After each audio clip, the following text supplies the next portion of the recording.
What happens when a police officer driven by authority crosses paths with a woman who quietly surpasses him in every meaningful way?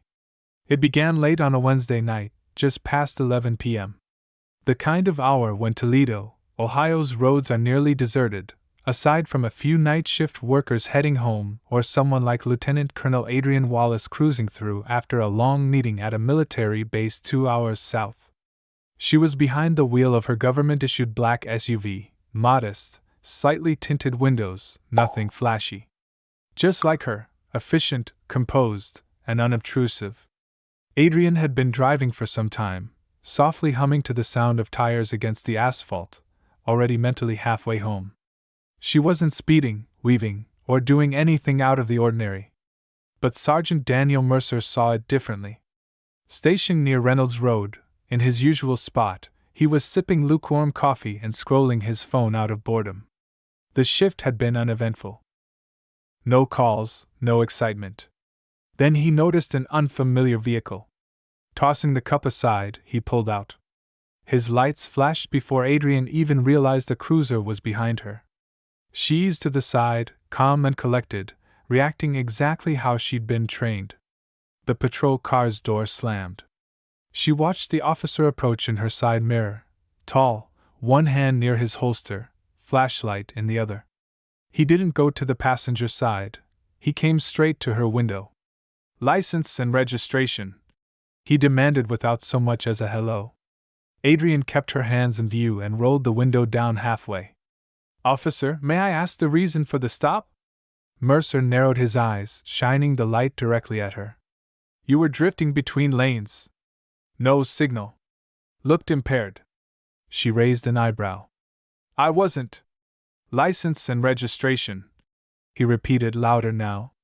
Adrienne didn't protest. She reached deliberately into the glove box. As she handed over her papers, she calmly said, "This is a government vehicle. I'm a federal employee." Mercer studied the ID, pausing. "You military?" "Yes." A small smirk crossed his face. "That doesn't put you above the law." "I never claimed it did." His tone hardened. "Step out of the vehicle." Adrienne blinked.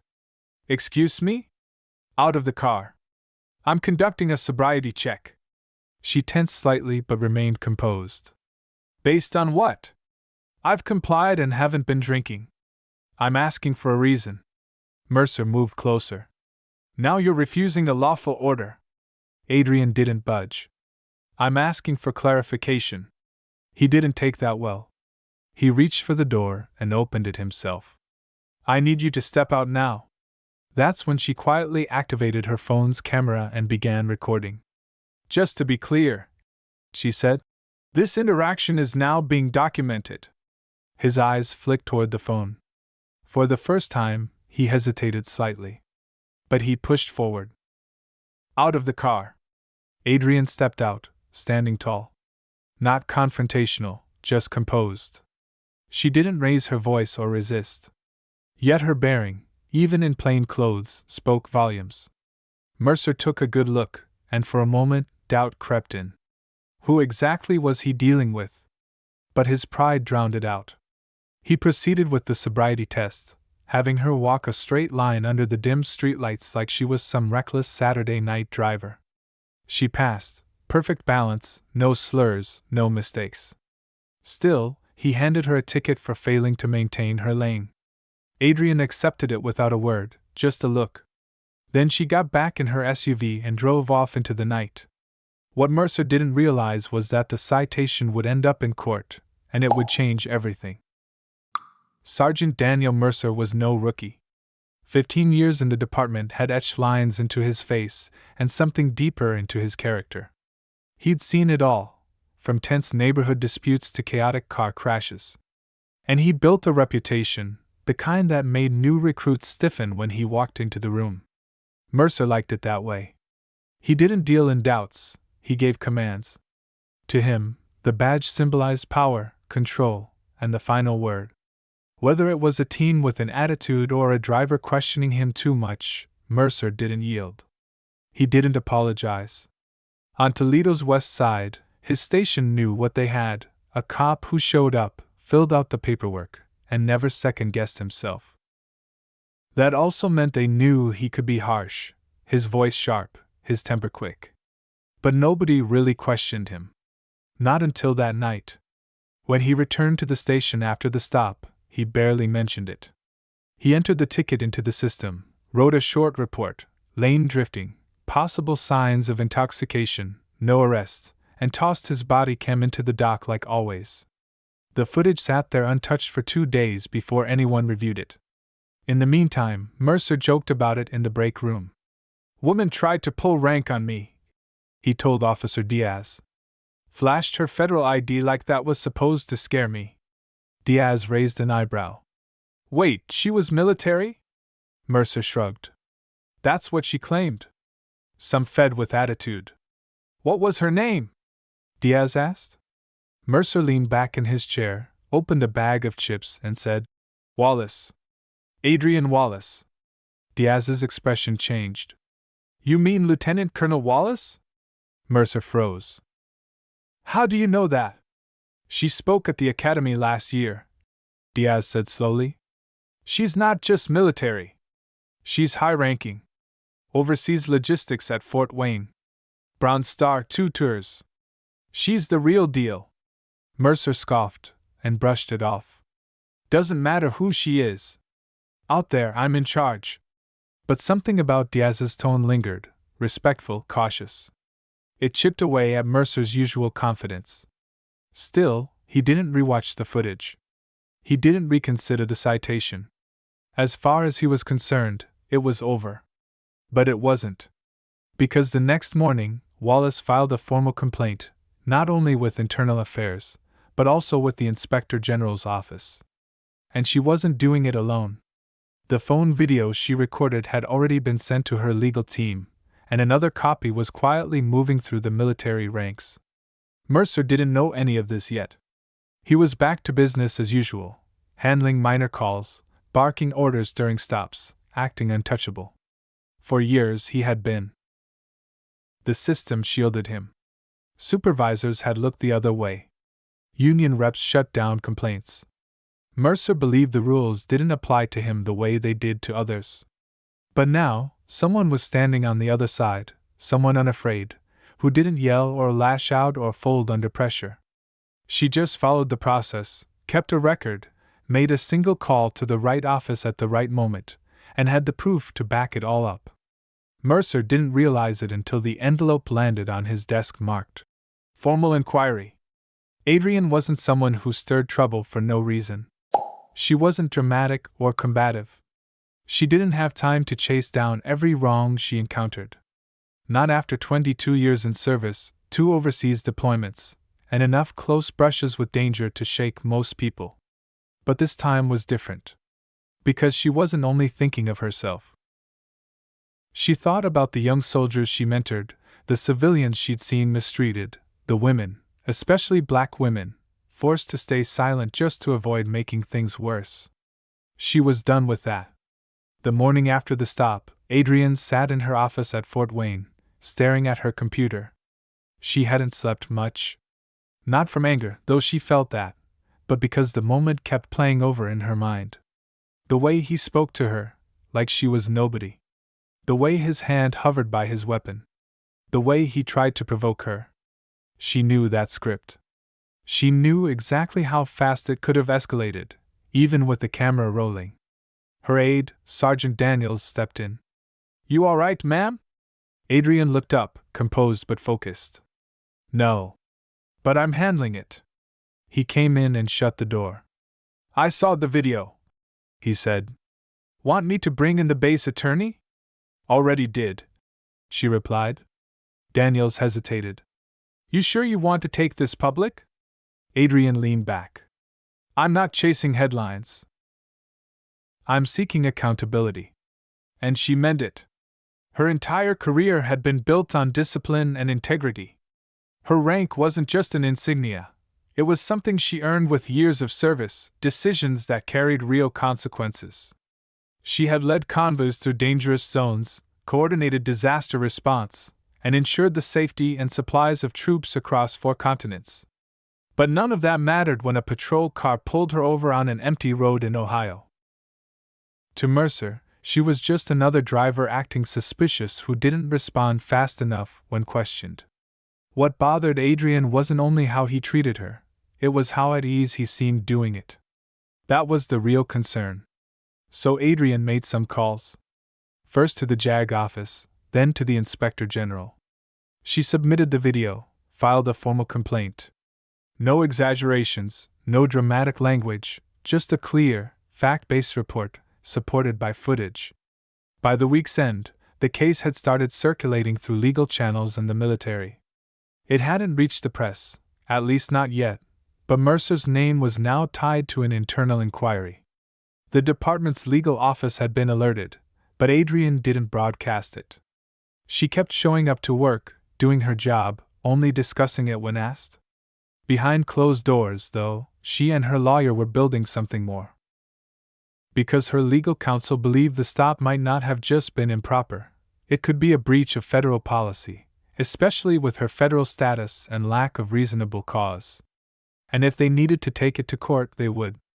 Adrienne wasn't afraid of that. She welcomed the chance. But Mercer still didn't think anything serious would come of it, not until he received a court summons. The envelope was plain, a manila folder with his name typed neatly on the front and a return address from Lucas County Civil Court. He ripped it open in the station parking lot, distracted, thinking it was just another routine memo or ticket issue. But it wasn't. It was a formal notice to appear. A civil rights case had been filed against him. The complainant, Lieutenant Colonel Adrienne Wallace. The allegations: violation of constitutional rights during a traffic stop, including unlawful detention, intimidation, and misuse of authority. Mercer stared at the letter for a moment, then chuckled. "No way," he said out loud. "This won't stick." But the mood shifted the moment he stepped back inside the building. His captain, Officer Reading, called him into the office, door shut, blinds down. "Dan," Reading began. "We need to have a conversation." Mercer crossed his arms. "About what?" "That woman from the other night." "She's not just claiming victimhood," Reading said firmly. "She's not playing games. Do you even realize who she is?" "Don't care," Mercer said. "She got stopped, acted entitled, and now she's mad I didn't roll out the red carpet." Reading leaned forward. "She's a lieutenant colonel, a combat vet. Her record is flawless. She's got high-level connections. And she's got the entire thing on camera, your feed and hers." Mercer rolled his eyes. "So what? Just because she wears rank we bend over backward?" "No," Reading said. "But we don't pretend this is meaningless either. You're headed to court. And if this leaks, and it will, it's going to explode." Still, Mercer clung to his ego. "She wasn't arrested. I didn't lay a hand on her. I followed protocol." "You were tense, Dan. You escalated it. You treated her like a threat before you even asked who she was." Mercer bit his lip. For once, he didn't have a comeback. The letter said the court date was 3 weeks away. In that time, the word spread throughout the department. Locker room whispers, quick glances in the halls. Nobody said anything to his face, but he could feel it. Something had shifted. He wasn't the top dog anymore. He was wounded, and the others sensed it. Meanwhile, Adrienne was preparing in her own way. No press events, no attention-seeking. She met with her legal team, reviewed the entire video, and documented the situation in detail. She stayed steady, focused, determined. Her attorney, Delaney Price, looked at her and asked, "You sure about going through with this? It'll be public. It'll stick with you." Adrienne nodded. "Good. Let it." Price hesitated. "Most people would have let this slide." "I've let too much slide already," Adrienne replied. "This isn't just about me." She wasn't aiming for money. She wanted a clear record. Something that could be cited in the future. A statement that power didn't excuse behavior, and silence wasn't the only option. She wasn't just fighting for herself. She was standing up for everyone who'd ever been belittled, ignored, or intimidated behind a badge and flashing lights. And when the day in court came, she didn't enter quietly. She walked in wearing her dress uniform, medals and insignia visible, her rank displayed boldly. She wanted the jury to see her for who she truly was, not just a woman in a car that night, but a person who had served her country, honored the law, and expected to be treated with that same respect. Mercer was already sitting down when she entered. He turned and saw the uniform. For the first time, his grin wavered, but the real moment hadn't arrived yet. Because when Wallace took the witness stand, the entire room leaned in. The courtroom was full, not with press, not yet, but with law enforcement from both the local department and Fort Wayne's military installation. Adrienne's colleagues came quietly, respectfully, wearing uniforms or suits, sitting alongside civilians who didn't fully grasp what this case really meant. To outsiders, it may have seemed like a routine stop that went badly. But to Adrienne, it was the breaking point of something deeper, something long building. Mercer sat still at the defense table, wearing a suit, his expression unreadable but tight. His lawyer, Charles Briner, leaned over and whispered something, but Mercer didn't react. He just kept his gaze locked on the judge. Then Adrienne was called forward. She stood up, straightened her collar, and walked to the stand with the same composed focus she'd used leading supply lines through hostile areas. Her pace was calm. Her steps were measured. Every person in the room watched her. Her medals reflected the light. Her presence commanded attention, not because of appearance, but because of identity. The judge spoke. "Lieutenant Colonel Wallace, thank you for your service. Please begin." Her attorney, Delaney Price, stepped forward without hesitation. "Lieutenant Colonel, could you describe what happened the night of January 17th? Adrienne answered in a steady tone. "I was returning from a meeting with the Indiana Guard Reserve. Around 11:15 p.m., Officer Mercer pulled me over. I hadn't been swerving, and I showed no sign of impairment. I followed instructions and asked fair questions." He responded aggressively. Her voice didn't waver. No anger, just clarity. "He ordered me out of the vehicle without explaining. When I asked why, he just repeated himself, louder. That's when I started recording the rest with my phone." Delaney nodded. "Did you ever ignore a lawful instruction?" "No." "Did you resist at any point?" "No." "Did you tell him your identity?" "Yes. I informed him I was a federal employee operating a government vehicle." The room stayed still. No noise, just her voice and the faint scribble of pens. Then came the video. First, her phone's recording. Clear, steady, unmistakable. Then the footage from Mercer's body cam. It showed everything. His aggressive voice, his stance, his hand near his weapon even when she was calm, the needless sobriety check, his dismissive reaction when she passed it. The jury said nothing. They didn't need to. The air shifted. Then came cross-examination. Briner stepped up with the practiced tone of someone trying to sound respectful while pressing hard. "Lieutenant Colonel Wallace, with due respect, could it be that Officer Mercer was simply doing his job?" Adrienne replied without hesitation. "No." "Could he have been worried about public safety?" "I stayed in my lane. I wasn't impaired or hostile. There was no reason to fear for safety. And yet you chose to record him. Why?" "Because I've learned that staying silent doesn't protect you. I wanted an accurate account of what took place." Briner gave a slow nod. "So, you don't think officers should use discretion?" Adrienne looked at him squarely. "I believe discretion should always come with discipline.